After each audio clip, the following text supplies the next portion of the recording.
berperan sebagai Ibu Timun Mas. Lili Setiawati berperan sebagai penjulit satu.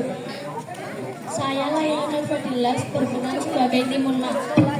Saya Lizzie Fakira berperan sebagai penjulit tua dan nenek tua. Saya Nabila Zahra Sibawardani berperan sebagai anak penjulit.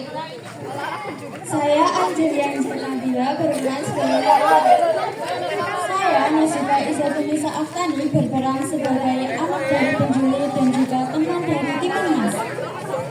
Saya Gendera Cakti Ramadhani berperan sebagai Bapak Timun Mas. Saya Alun Priyantismata berperan sebagai raksasa. Sekian, terima kasih. Wassalamualaikum warahmatullahi wabarakatuh.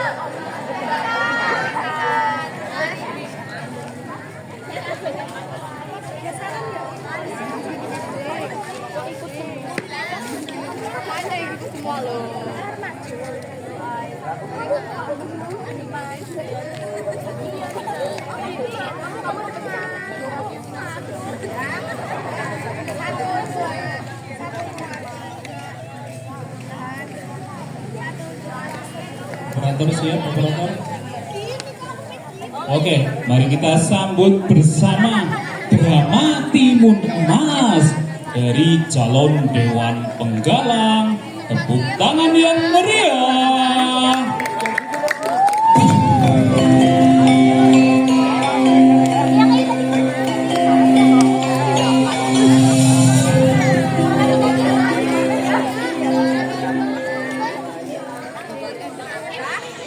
Zaman dahulu kala ada seorang suami istri yang hidup tanpa mempunyai anak. Mereka sangat kesepian. Namun pada suatu hari, pada saat sang istri sedang mencari kayu, ia bertemu dengan raksasa ajaib. Gimana ya, umur kita udah tua. Malah belum punya anak juga. Iya nih, yang penting kita harus tetap tahu kalau dan tidak bagaimana situasi ini supaya Iya Kek, siap. Udah Kek, aku mau nyari kayu dulu. iya Nek, hati-hati di jalan ya. Assalamualaikum. Si istri pun pergi mencari kayu. Saat si istri sedang istirahat mencari kayu, ia mendengar suara langkah kaki yang sangat berdua. Dan tiba-tiba, ini gua, berikan aku anakmu karena aku sedang lapar. Bagaimana aku bisa memberikanmu makan? Aku saja tidak punya anak. Kalau mau, akan saja aku. Ya ampun, kasihan sekali kau. Ya sudah, kalau begitu, aku kasih sebuah benih timun ajaib. Pas sampai rumah, jangan lupa ditanam benih ini nanti. Kalau sudah matang, bakalan ada bayi di dalamnya. Serius kan nih? Ntar hoax lagi. Ya Allah, serius ini, tapi ada syaratnya. Kalau anak itu sudah berumur 10 tahun, aku akan kembali lagi untuk memakannya. Takut luar. Tapi baiklah. si nenek tua itu pun pulang dengan membawa kayu bakar yang ia cari. Dengan hati yang bahagia, ia pun segera menanam benih timun itu bersama suaminya. Kek, aku pulang. Oh iya Kek, tahu gak sih? Tadi aku bertemu raksasa. Dia ngasih aku benih ajaib yang bisa ngasih kita anak kalau benihnya udah mateng Kek. Serius? Yaudah, ayo cepatan kita tanam.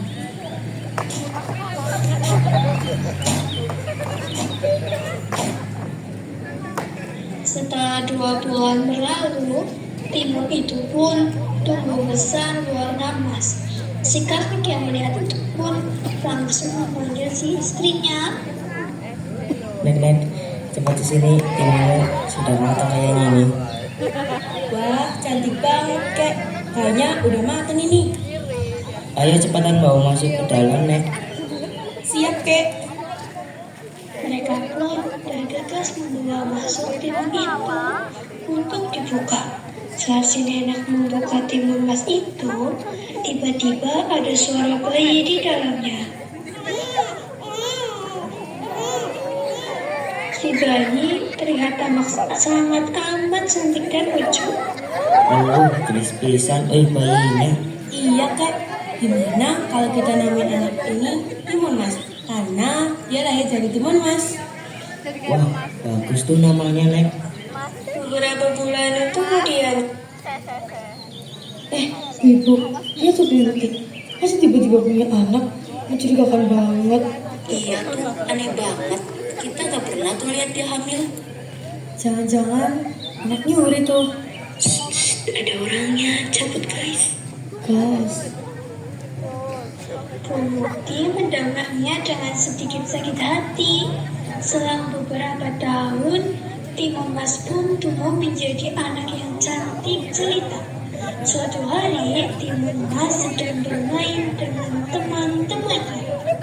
Mas, giliran kamu. oke.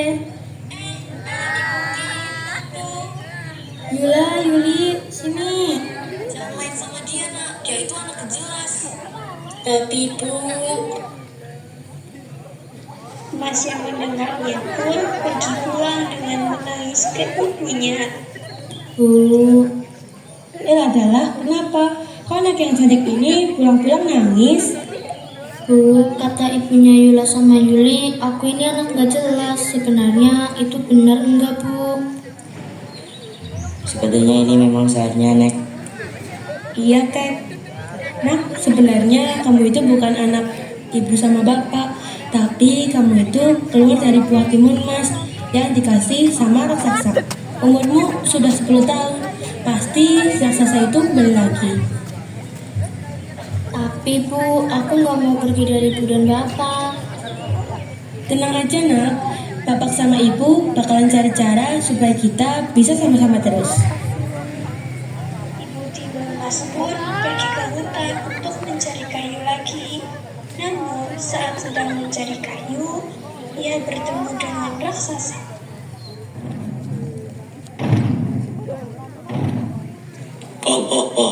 Oh, ini nenek tua. Ini sudah 10 tahun. Mana anak itu?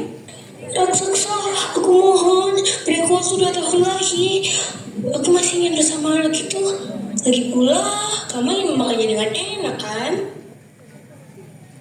Iya tak iya juga. Baiklah, aku akan kembali lagi setelah 2 tahun. Kamu harus janji ya. Iya, raksasa. Raksasa pun pergi. Di jalan pulang, Ibu Timun Mas bertemu dengan seorang kakek-kakek yang sedang kehausan. Apakah kamu membutuhkan minum? Iya nak, saya sangat haus. Ini Nek, minum saja. Terima kasih. Oh iya, apakah kamu sedang cemas karena Timun Mas akan dibawa raksasa? Kok tahu? Kenapa engkau bisa tahu itu?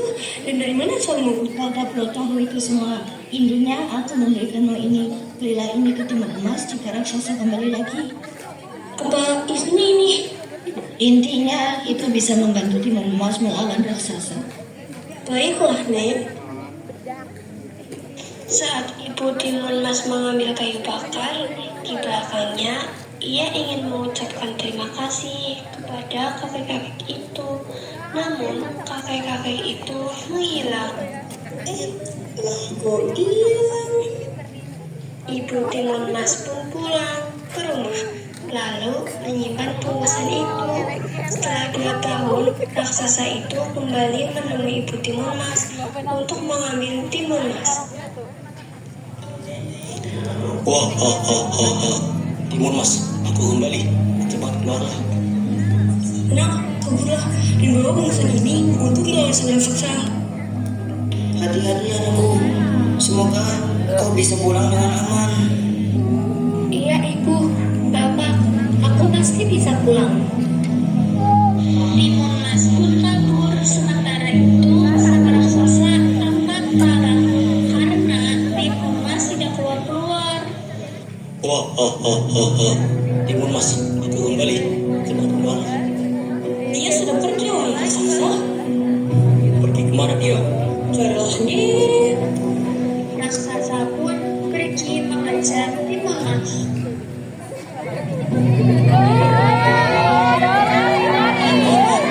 Percuma kamu lari. Aku sudah Rasakan ini. Ketang banget. Aku masih hidup kali. Iya, Mas. Oh, tidak. Rasakanlah ini. Panas. Setelah Timun Mas melempar seperti itu, raksasa pun mati atas perlawanan Timun Mas. Lalu Timun Mas kembali ke rumahnya. Aku pulang, Bu, Pak. Akhirnya kau selamatkan aku. Alhamdulillah ya Allah, kita masih bisa berkumpul lagi.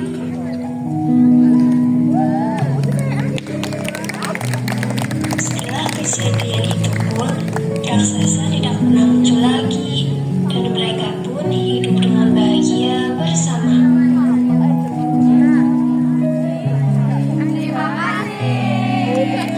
Tepuk tangan yang